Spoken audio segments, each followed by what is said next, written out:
Okay, welcome back. यसमा चाहिँ मैले नेचुरल ल्याङ्ग्वेज प्रोसेसिङको कुरा लिएर आएको छु, एकदम छोटोमा छिटो होइन। ल ठिक छ, सही, let's see. So why natural language understanding is difficult. Understanding गर्न किन डिफिकल्ट छ त? त्योभन्दा पहिला यहाँ एउटा सानो डायग्रामको बारेमा एक्सप्लेन गर्छु, देखाएको छ होला क्लियरली होइन। सो ल्याङ्ग्वेज छ हाम्रो, नेचुरल ल्याङ्ग्वेज छ जुन चाहिँ कम्प्युटरमा जान्छ र कम्प्युटरले प्रोसेसिङ गर्छ र फेरि उसले ल्याङ्ग्वेज दिन्छ होइन त। हामीसँग इन्टरेक्सन हुनलाई नेचुरल ल्याङ्ग्वेज प्रोसेसिङ हुनलाई त त्यही हुनु पऱ्यो। हाम्रो हामी जुन भाषामा अहिले कुरा गर्दैछौँ त्यही वाला कुरामा चाहिँ कुरा गर्न सक्ने हुनु पऱ्यो सिस्टम हाम्रो कम्प्युटरहरू, ठिक छ। अब त्यसलाई के हुन्छ त, हामीले बोलेको कुरालाई उसले अन्डरस्ट्यान्ड गर्नु पऱ्यो। त्यही भएर नेचुरल ल्याङ्ग्वेज अन्डरस्ट्यान्डिङको पोर्सन यता भयो भने अब उसले आफूले त्यहाँ प्रोसेस गर्छ, उसको त्यहाँ प्रोसेसिङ हामी यहाँ सिक्नेछौँ के लेभलमा हुन्छ त। उसले त्यो हामीले बोलेको, मैले बोले यी कुरालाई उसले साँच्चीकै बुझ्नको लागि अब मैले यहाँ बोलेँ भने फेरि आइदिइहाल्छ। मलाई एकदम इक्जाम्पल दिन मन लाग्ने भनेको चाहिँ हाम्रो गुगल भोइस एसिस्टेन्ट हो। अब उसले मैले बोला सुने भने फेरि यहाँ भिडियो पज गरिदिन्छ क्या, ठिक छ। त्यही भएर मैले कस्तो घाँटीसम्म आइसक्यो, मैले हे गुगल भनेर भन्न मिल्दैन, उसले सुन्यो होला।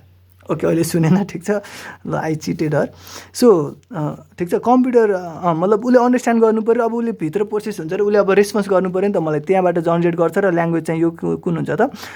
त्यही भएर हाम्रो ल्याङ्ग्वेजबाट कम्प्युटर ल्याङ्ग्वेजमा जाने भने अन्डरस्ट्यान्डिङ हो, कम्प्युटर ल्याङ्ग्वेजबाट हाम्रो ल्याङ्ग्वेजमा आउने भनेको के हो त, जनरेसन हो, ठिक छ। जहाँ चाहिँ इङ्ग्लिस एक्सप्रेसनहरू चाहिँ जनरेट हुन्छ, यो त कुरा ठिक भयो।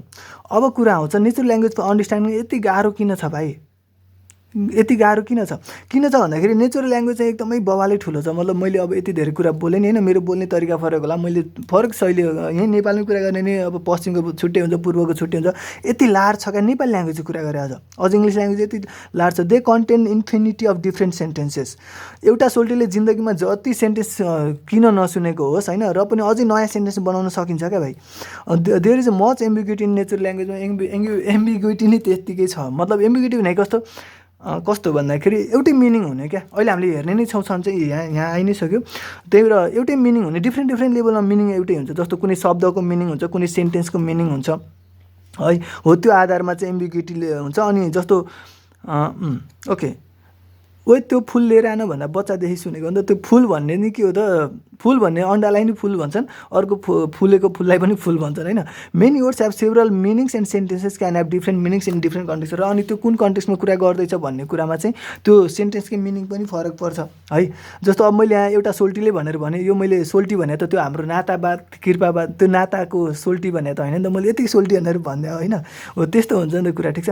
सो अब हामीसँग त्यसो भयो के छन् त एम्बिग्युटीहरू जुन चाहिँ जसको कारणले गर्दा नेचुरल ल्याङ्ग्वेज अन्डरस्ट्यान्डिङलाई डिफिकल्ट बनाइरहेको छ, प्रोसेसिङलाई एनएलपीलाई डिफिकल्ट बनाइरहेको छ भन्दाखेरि हामीसँग 5 टाइपको एम्बिग्युटी छ।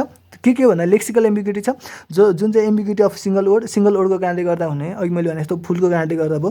फर इक्जाम्पल यहाँ सिल्भर भन्ने वर्डलाई कसरी युज गरिरहेको छ, let's see on 2 silver medals, she made a silver stage, his ओरिज ह्याड सिल्भर हिज हियर। यहाँ फरक ठाउँमा फरक चिजमा युज भइरहेछ भनेपछि अब कम्प्युटरले सिल्भर भन्ने चिजलाई के भनेर बुझ्ने बिचरा होइन। लेक्सिकल एम्बिग्युटी भने त्यो भयो। सिन्ट्याक्टिक भनेको के, when sentence is parsed in different ways, the man saw the girl with the telescope.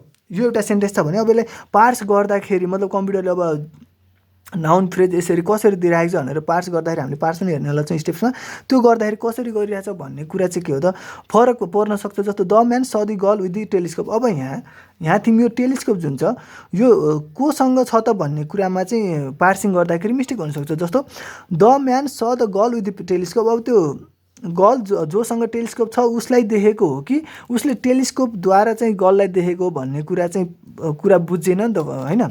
त्यही भएर सेन्टेन्सलाई पार्स गर्दाखेरि चाहिँ डिफ्रेन्ट वेजमा हुने। जस्तो the man saw the girl carrying a telescope हो कि the man saw the girl through the telescope हो त, कुरा त्यो फरक भयो नि त। यो द विथको कनेक्सन कोसँग छ भन्ने कुराले फरक पार्यो।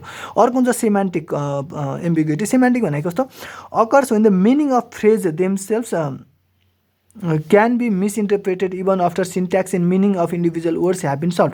मिनिङ र इन्डिभिजुअल वर्डको मिनिङ अनि गएर त्यसको सिन्ट्याक्टिकल्ली कतिको करेक्ट छ पर्स गर्दाखेरि राइट वेमै पार्स गरेको भए पनि अब चाहिँ त्यसको त्यो फ्रेजकै मिनिङ चाहिँ के हुनसक्छ त, एम्बिग्युसी हुनसक्छ। जस्तो त्यो मिनिङ इन्डिभिजुअल त्यो फ्रेजकै चाहिँ मिनिङ चाहिँ मिसइन्टरप्रेट हुनसक्छ। जस्तो Seema loves her mother and Shreya does too. यसमा चाहिँ दुईवटा कुरा हुनसक्छ। एउटा के हुनसक्छ, सीमा लभ्स हर मदर मतलब सीमाले उसकी आमालाई माया गर्छ र श्रेयाले पनि सीमाकै आमालाई माया गर्छ कि श्रेयाले पनि उसकी आफ्नै आमालाई माया गर्छ त भन्ने कुरा चाहिँ के हो त, एम्बिग्युटी भयो। तर यसमा सबै कुरा त ठिक छ है।